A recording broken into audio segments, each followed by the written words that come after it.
Alors bonjour les modéleux, alors on se retrouve pour la 14e vidéo sur le montage du tout nouveau châssis MB01, donc c'est catégorie M châssis comme les M05 ou M06, mais c'est un châssis qui est beaucoup plus moderne et qui va offrir beaucoup de possibilités. Alors bien sûr je vous invite à regarder les vidéos dans l'ordre, il y en a beaucoup parce que j'essaye de séquencer, de donner voilà qu'il y ait un thème pour chaque vidéo pour qu'on puisse ensuite s'y retrouver plus facilement.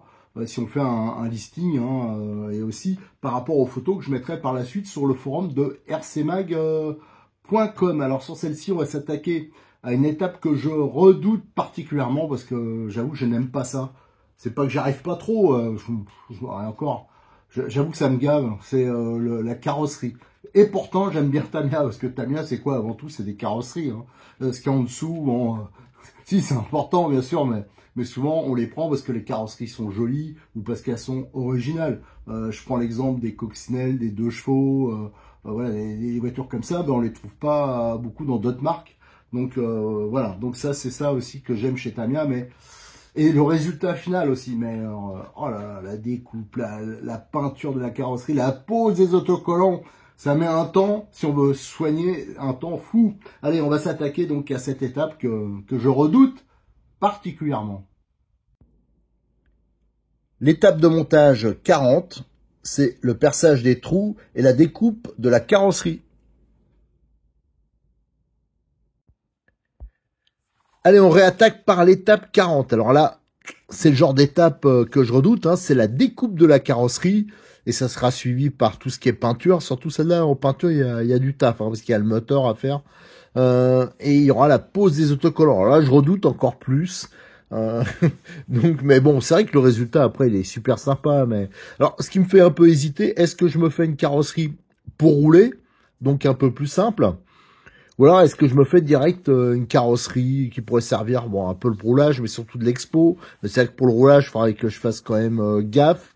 Donc j'hésite beaucoup, parce que si on s'applique pour la carrosserie, la pose des autocollants, que ça commence à se décoller un peu, avoir des rayures partout, j'avoue que ça m'embête. Mais vu le prix des carrosseries, ça calme tout de suite pour en faire une deuxième. Bon, donc on va voir, on va déjà s'occuper de la découpe.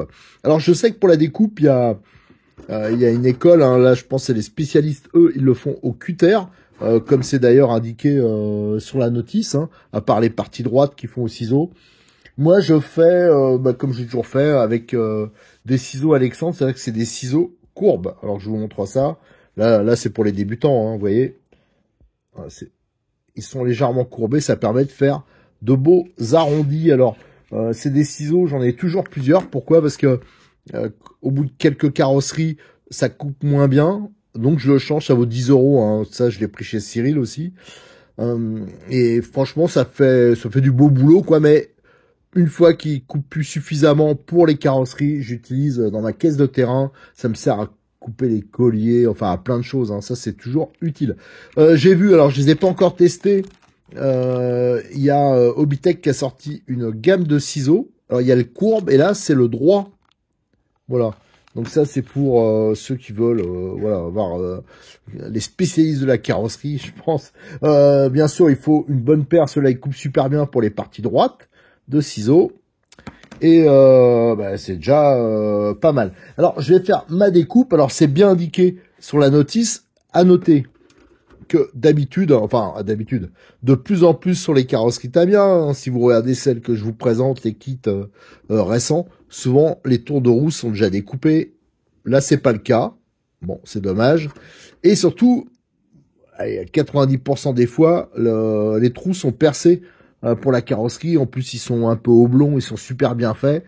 Là non plus, c'est pas le cas. Alors ça on peut le regretter. Monsieur Tamiya, faites un petit effort. Faites-nous les perçages au moins les perçages. Et si on les découpe, au moins les tours de roue, qu'il reste plus que les parties droites, ça serait quand même top. Pour la fixation des feux, tout ça, il va falloir aussi couper. Voilà, ces parties-là, à l'avant. Donc, c'est ça qui va faire le perçage en fin de compte. Donc ça, va falloir se le taper aussi. Il y en a 3 coupés. Là, pour les phares et les feux. Et là, c'est pour le sigle Fiat. Ou je sais pas si c'est un Fiat là-dessus ou c'est Abarth plutôt. Voilà, alors je vais faire les découpes, hein, et quand j'aurai fini, je reviens vers vous. Et découpe terminée, j'ai percé les trous, regardez, et j'ai même mis la carrosserie en place. Alors bien sûr, il y aura des découpes des plots, tout ça. Ça, on le verra à la suite. Alors, c'est pas trop mal pour une fois. Alors, que je vous dise ma petite technique, hein, ça peut servir à un débutant. Pour les trous, déjà, faites attention. Moi, je vous conseille pas, il y a des trous en 6-5 et 4, d'attaquer directement avec un forêt de 4 ou de 6-5, surtout s'il est pas terrible, ça risque d'être un massacre, hein. Là, c'est des carrosseries avec du bon Lexan, encore, ça limite les risques, mais certaines carrosseries, des reproductions, tout ça, des fois, le Lexan n'est pas de grande qualité et ça a tendance à le déchirer. Alors, ce que je fais, moi, c'est que je perce un trou à 3 et je me suis fait cet outil. Alors, il existe, hein, bien sûr, des fraises pour les carrosseries. Souvent, le problème, c'est que ça coupe que dalle.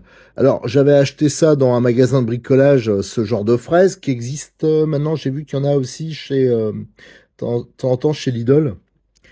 Ça fait 15 ans au moins que je me suis fait cet outil. Ça coupe toujours nickel et ça me permet de faire des trous parfaits sans que ça déchire tout. Et j'avais fait le manche là. C'est en fin de compte, c'est un axe, je sais plus de quoi. Donc balèze en acier. Et hop, j'avais percé, j'ai mis dedans, au moins là ça tient. C'est pas comme les manches chalut, là, des fois que ça foire le filetage. Là, c'est quasiment indestructible. Alors c'est sûr que c'est rustique, mais ça marche super bien. Donc ça me permet de faire des trous qui sont nickel. Donc là, faut percer pour les rétroviseurs à 4. Là, c'est à 6-5. Et devant, fallait faire pour tout ce qui est feu. En fin de compte, les feux, j'ai pris un peu d'avance, ça se coupe comme ça. Là, on voit, il y a un petit creux ici, ça permet, il y a un petit ergot, ça permet, voilà, on le met en place, et de bien le centrer, ça prend sa place. Et ensuite, alors ça, je prends un peu d'avance, il y aura une petite pièce plastique qui va venir ici, qui va permettre de bloquer l'ensemble. Pareil pour le sigle, et pour l'autre feu, pour tout ce qui est, voilà, ça se casse la figure. Rétroviseur, c'est un montage comme on trouve sur les Kyosho par exemple, avec un joint torique et un clips. Enfin, j'ai pas vérifié, mais normalement c'est ça. Et pour avoir des découpes bien droites ici, là, enfin, je veux dire bien régulières, j'ai fait bien sûr avec mes petits ciseaux. Et après, je finis avec voilà, du papier à poncer là, de carrosserie, et je fais soigneusement, je fais mes tours de roue comme ça. Jusqu'à que ça soit nickel, voilà. Alors n'oubliez pas non plus qu'il y a un film de protection, hein, sur l'extérieur. Donc ça, c'est surtout au moment où vous allez mettre les autocollants, et surtout quand vous découpez, vous faites, vous voyez, ça fait des traces. Vous inquiétez pas, quand vous allez enlever le film, ça sera nickel. Mais vous faites pas avoir, il y en a plein qui sont fait avoir comme ça. Ils ont laissé le film, ils ont collé les autocollants et après ils s'aperçoivent que ça se décolle. Et c'est la catastrophe. Voilà, donc cette partie-là est terminée. Là, alors c'était déjà une grosse étape, hein, que je redoutais un peu. Je redoute, mais après, bon, voilà, ça va. Ça sera l'étape 41. Là, ça va être la peinture de la carrosserie. Ah, alors j'ai bien sûr oublié. Je les ai mis là-bas, je vais les chercher. Alors voilà, si vous voulez faire d'origine, pour l'instant, je suis pas tout à fait décidé. Mais comme il est hyper tard, on verra ça demain matin pour la suite, hein. Il faut bien sûr une bombe de PS blanc. Alors là, j'ai pris en Tamiya, mais on peut prendre de la Psyma ou d'autres choses. Mais si on veut les vraies références, il faut donc PS1, c'est le blanc, et PS32, hein, c'est cette gris Corsa. Voilà. Qui va que je vais sûrement quand même utiliser. Pourquoi? Parce que j'en avais déjà parlé, mais ça c'est rare d'ailleurs sur les Tamiya. Il y a des pièces façon maquette qui sont déjà teintées dans la masse et normalement ça correspond à la couleur. Et si on veut mettre une autre couleur, il faudrait repeindre toutes ces pièces. Et là j'ai un petit doute quand même sur le fait d'avoir une belle finition. Alors, pour ça que je vais sûrement faire d'origine. Voilà, allez, de toute façon, on se retrouve pour la prochaine étape, hein. Donc ça, je ferai ça demain matin. Ça sera l'étape 41, c'est donc la peinture. J'ai déjà préparé les rouleaux de scotch, hein. Donc ça, c'est du scotch qu'on utilise en carrosserie ou à la maison. Alors, il existe bien sûr des films spéciaux RC, mais la seule fois où j'en ai acheté, c'était une catastrophe. Donc je vais faire comme d'habitude avec du ruban, même si ça va pas être simple, hein, parce qu'il y a des courbes, tout. Enfin, on va voir. On se retrouve donc demain matin pour la suite de cette vidéo. L'étape de montage 41, c'est la peinture de la carrosserie.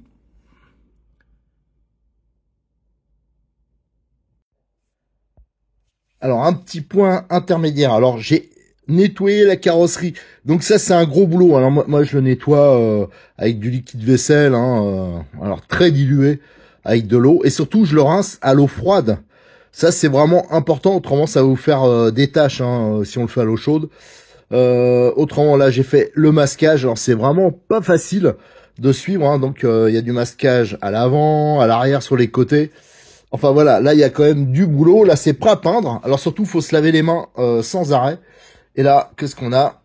Si on regarde comme ça, j'ai découpé tous les masques, hein, pour les vitres. Alors là, pareil, il faut utiliser de très bons ciseaux. Autrement, les bords, ils seront pas nickel. Ça aussi, c'est vraiment important. Donc, testez vos ciseaux sur une petite partie en papier à côté pour éviter de faire un massacre. Ça prend bien sûr beaucoup, mais alors vraiment beaucoup de temps. Allez, go, je vais mettre les masques et après, je pourrais faire commencer la peinture. Bien sûr, on va commencer par la couleur la plus sombre, hein, enfin le gris, et on enlèvera les masques et on passera un coup de blanc. Alors, ce que j'espère, c'est qu'au niveau j'ai bien appuyé, hein, j'ai bien insisté sur les séparations entre les deux couleurs, mais généralement il y a toujours des petites coulures, des choses comme ça. Bon voilà, on verra ce que ça donne. Allez, go. Voilà, j'ai mis les masques. Alors, à savoir que ceux des vitres avant, je les ai un peu raccourcis. Pour moi, ça allait trop loin, c'était trop long. Et pareil pour la petite vitre pivotante devant. Pour moi, c'était trop long. Je vois pas trop comment ça se mettait autrement, donc je les ai raccourcis. Alors, c'est rare chez Tamiya qu'il faut rectifier les autocollants, mais pour moi, enfin, on verra à la fin. Mais pour moi, il y avait un petit défaut. Alors maintenant que je les ai appliqués, plus ou moins bien, hein, j'espère que c'est relativement correct. Hein. Des fois, c'est surtout les pare-brises l'avant et l'arrière, c'est difficile de bien le centrer. Mais il y a les tours, hein, normalement, qui sont autocollants, qui seront à mettre, d'ailleurs, qui tiennent pas toujours très bien dans le temps. C'est pour ça que quand on fait ce type de voiture, c'est quand on peut, hein, quand on a les moyens, c'est bien d'avoir une carrosserie statique, hein, pour se faire plaisir à la maison. Alors pour ceux qui ont, voilà, qui attachent une importance à l'expo, hein, et quand on peut, malgré le prix des carrosseries, une carrosserie pour rouler qu'on fait un peu plus simple, parce que quand on fait un tonneau avec ce type de bagnole, on pleure, quoi. Voilà, allez, maintenant je vais foutre mon premier coup de peinture, hein. Je vais y aller par petites couches, justement pour éviter que ça coule. Donc le PS32, hein, comme ils disent sur la boîte. Sur la notice, et je vais, comme là il est hyper tard, j'aurai donc, ça va sécher toute la nuit, j'aurai le temps de faire le blanc demain. Alors moi j'y vais vraiment cool, hein. Ça veut dire que j'y vais en plusieurs couches. Au début je fais un petit nuage, enfin j'y vais vraiment mollo, justement pour éviter les coulures, mais surtout que ça s'incruste si on a trop sous le masquage. Voilà, j'ai laissé la carrosserie une douzaine d'heures, hein, pour que ça puisse bien sécher le gris, et j'ai enlevé les masques. Alors faites attention quand vous les enlevez dans le sens que vous avez mis. Faut y aller vraiment mollo pour éviter de décoller la peinture. Alors ça s'est bien passé partout. On voit les traits sont, pour une fois, ils sont plutôt pas mal. Pour une fois, je suis content de moi. Sauf pour le feu, là, ça s'est un peu décollé. Mais je crois qu'il y a un autocollant qui va venir pour faire la déco. Bon, alors, pour l'instant, on va laisser comme ça. Il y a quelques petites traces de peinture qui sont passées. Alors, je vais vous montrer comment je les enlève. Alors, moi, je prends de l'essence F. Alors, il y a peut-être d'autres solutions, hein, mais l'essence F, je sais que ça marche. Un petit coton-tige. Alors, par exemple, là, j'en ai enlevé un peu. Tiens, là, ici, il y en a qui sont passés. Donc, je trempe dans un petit pot mon petit coton-tige. Alors, normalement, attendez, parce que je vais en mettre 3 tonnes. Autrement, je fais en sorte qu'on n'ait pas trop non plus, hein. Voilà, voilà, quand on fait les démos comme ça, on n'est pas dans les bonnes conditions. Normalement, je le pose sur le sol et je frotte comme ça. Je l'imbibe déjà. Ouais, j'en ai là et là. Et au bout d'un moment, On laisse reposer. J'attends 2-3 minutes, je reviens. Et normalement, alors attendez, je vais l'incliner. Là, je le fais vraiment pas dans les conditions habituelles. Hein. Mais bon, c'était pour vous montrer. Hop. Bon, là, faut attendre un peu, mais déjà, il y a une bonne partie qui est partie. Alors, on le fait pas avec la pointe, hein. On le couche bien, pour pas abîmer, pour pas rayer la carrosserie. Et vous voyez, là, ça commence à partir. Voilà. Donc, tout ça, faut le faire. Toutes les parties. Là, il en reste un tout petit peu, mais je vais laisser le produit prendre. Faut vraiment éliminer toutes les traces. Quand on va passer le blanc, tout va se voir. Hein. Donc, faut vraiment que ce soit propre. Alors, je vous dis, hein, là, on voit plein de petits points. Ça, c'est le film. Hein. Si je le retire, les points ils disparaissent. C'est donc sur l'extérieur. Mais il faut vraiment faire attention. Vous voyez, il y en a là, tout ça. Donc ça, c'est vraiment un travail important parce que c'est tellement de boulot de faire cette carrosserie. Ce serait dommage de foirer ces petits détails. Allez, je finis tout ça. Et après, je vais foutre un coup de blanc. Voilà, j'ai retiré le film de protection extérieure. Hein, là, c'est un peu débordé la peinture. Enfin, j'ai des petites choses à faire sur l'extérieur. Hein, un peu de nettoyage, toujours avec l'essence F. Mais ça a l'air plutôt pas mal. Alors, il me reste juste, je vais le faire tout de suite. On va retirer les vitres, on va voir si ça a bien protégé. Mais là, au niveau des traits, c'est plutôt pas trop mal. Même si le blanc, je trouve qu'il s'est pas bien appliqué. Je sais pas si c'est... je l'ai fait dehors à cause de l'odeur et c'est vrai qu'il fait peut-être trop froid. Ça a été ma petite erreur. Enfin, on va voir. Allez, je vais retirer déjà les masques. Voilà, j'ai retiré les masques. J'ai fait un peu de nettoyage au niveau des vitres. C'est plutôt correct. Hein, j'ai fait largement pire. Je vous dis, ma petite erreur, hein, la faites pas. En plus, je sais, hein, je sais pas pourquoi j'ai fait ça. C'est, il aurait fallu que je peigne à l'intérieur, hein, au risque de me faire engueuler, que ça, à cause de l'odeur. C'est vrai que ça pue. Alors voilà, pour m'éviter l'engueulade, j'ai fait ça dans le garage, mais il doit faire 13 degrés et ça aime pas la peinture. Allez, je vais continuer un peu, j'ai un peu de nettoyage et on va passer à l'étape suivante. Hein, on va monter le sigle et les feux avant. L'étape de montage 42, c'est l'assemblage des phares sur la carrosserie. Alors cette étape 42, donc c'est le montage des feux et du logo. Mais ça va être méga rapide. Pourquoi? Parce que je vais pas le monter maintenant. Moi, ça me semble plus logique de mettre les autocollants, parce que ça risque de gêner un peu. Surtout, je crois que le clignotant avant, il y a un petit autocollant à mettre. Alors, s'il y a le feu, ça va... Voilà, donc ça me semble plus logique de le faire une fois que tous les autocollants seront en place. Voilà, c'est pour ça qu'on va reporter cette étape. Donc là, on a terminé hein, pour cette histoire de peinture. Hein. On va terminer cette vidéo sur ce point 42.